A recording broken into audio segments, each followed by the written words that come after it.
Terima kasih masih bersama Pak ST Burhanuddin. Pak Burhan, menarik sekali posisi moral Bapak ya, bahwa uang bukan segalanya, ini kembali kepada sikap mental. Ini apa yang mendasari Bapak sehingga menganut posisi moral seperti itu? Saya dibesarkan dalam suatu agamis begitu. Jadi orang tua selalu menekankan bahwa integritas kepribadian itu dalam suatu kehidupan itu adalah sangat penting.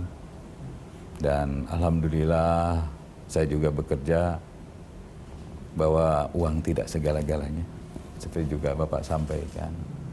Dan saya juga terapkan pada anak-anak saya. Alhamdulillah anak-anak saya 3 tidak ada yang pernah mengatakan pada orang saya anaknya siapa. Dan selalu saya tekankan bahwa yang menjabat waktu saya Jaksa Agung Muda, yang saya waktu Kajati, yang Jaksa Agung Muda, apalagi sekarang saya Jaksa Agung, itulah Bapak, bukan anak-anak. Dan itu bukan warisan anak-anak menjadi anaknya Jaksa Agung. Saya sekankan pada anak-anak dari sejak kecil mereka. Dan alhamdulillah anak-anak saya, ini kebahagiaan saya adalah tidak pernah ada yang mengatakan saya anak Jaksa Agung, saya anak pejabat, dan selalu menghindar. Dan kerja pun apa adanya. Saya punya anak-anak, alhamdulillah kerja ya, jualan kopi. Ada yang anak-anak berapa Pak? Anak-anak 3. Sudah 3. Usia berapa aja Pak? Yang paling besar 36, yang paling besar seniman. Jadi bukan belajar hukum nggak Pak? ada.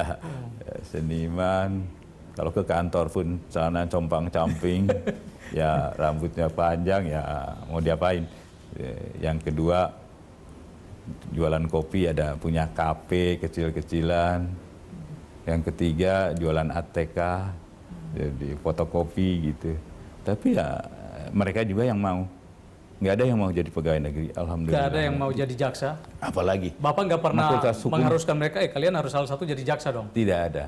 Yang besar dari desain, yang kedua hubungan internasional S1 S2-nya juga, yang ketiga tentang Pikom, jadi Fakultas Komunikasi 1 S2 S1 dan S2-nya juga. Dan tidak ada yang mau jadi pegawai negeri, masuk Fakultas Hukum aja nggak mau. Kenapa Pak? Apa mereka melihat bahwa ini kan kalau jaksa ini putar-putar terus nih? Bukan itu, saya memberi kebebasan pada mereka biar mencari dunianya sendiri begitu. Dan alhamdulillah yang satu cita-cita saya tidak ingin anak saya jadi pegawai negeri itu. Dan itu tanpa didorong, tanpa apapun. Pernah saya coba. Saya cobanya pada waktu itu, saya minta tolong, waktu saya jam datun. Saya minta tolong pada salah satu BUMN, dan dipanggil anak saya untuk kerja. Apa kata saya anak saya? Pak, yang ngurusin saya masuk kerja kan Bapak. Bapak aja lah yang kerja di situ. Gitu. Terus dia minta izin, boleh nggak kalau misalnya saya jualan apa? Waktu itu jualan voucher apa? Handphone. Saya bilang silahkan aja, yang penting halal. Dan ya alhamdulillah lah, anak-anak yang membahagiakan saya adalah anak-anak. Jadi mereka menjadi dirinya sendiri ya, tidak tergantung pada bapaknya ya. Betul. Cuma itu kebahagiaan tersendiri bagi saya itu. Pak Burhan, ini tadi Bapak sempat singgung bahwa masa kecil Bapak jalani dalam suasana religius ya. Iya. Ya, tentu ada nilai-nilai yang Bapak ambil intisarinya untuk Bapak jadikan pedoman dalam pekerjaan Bapak. Iya. Apa nilai yang menurut Bapak paling utama yang menjadi landasan pekerjaan Bapak? Tentunya adalah bahwa kita bekerja, ya, semuanya ada yang ngatur. Tuhanlah yang ngatur. Bekerjalah dengan sebaik-baiknya sesuai dengan aturan-aturan yang ada.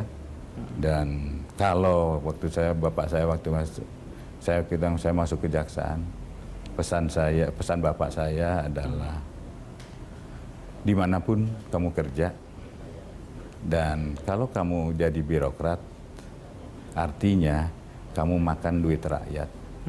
Dan kamu jangan mencederai rasa keadilan masyarakat. Itu. Jadi kalau saya bisa tarik ya. Iya. Pekerjaan, hukum, itu memang muaranya tuh pada meningkatkan rasa keadilan dan kesejahteraan rakyat. Jadi terpenuhinya rasa keadilan. Jadi bagaimana Bapak melihat Tuhan ya, Allah ya, Iya. itu dalam konteks hukum ya, apakah Tuhan itu adalah sesuatu yang jauh sekali atau menurut Bapak Tuhan itu adalah bagian dari keseharian pekerjaan Bapak? Iya, bagian. Bahkan dalam satu putusan pun, ya putusan itu demi ketuhanan yang Maha Esa. Putusan. Itu mungkin formal ya, tapi Ya, bagaimana internalisasinya? oh iya, betul. Tentu saja di setiap langkah dan tindakan adalah bahwa harus percaya.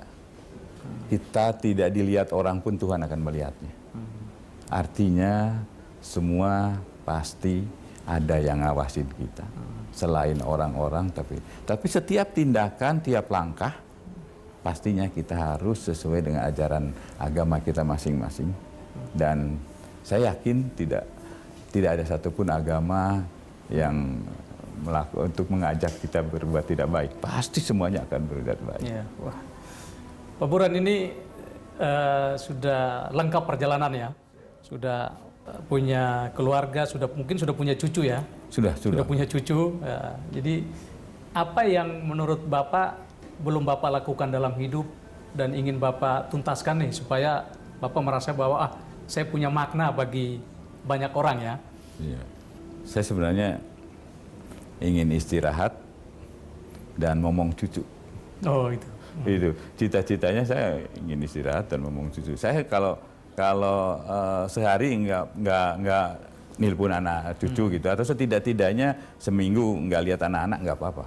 Tapi kalau cucu rasanya ini untuk rasa orang tua itu kebahagiaan tersendiri. Dan saya ingin sebenarnya nanti kalau udah selesai, saya nggak ada cita-cita lain. Saya ingin ini kan kalau biasanya kan orang, wah ini kalau sukses di satu tempat, orang punya impian besar lagi untuk naik tangga lagi nih. Impian besar saya adalah ingin mengembalikan citra kejaksaan. Itu aja. Wah, luar biasa. Pak Burhan, semoga sukses dengan impian Bapak. Terima kasih banyak atas kesempatannya. Amin. Pemirsa, demikian spesial interview. Sampai jumpa.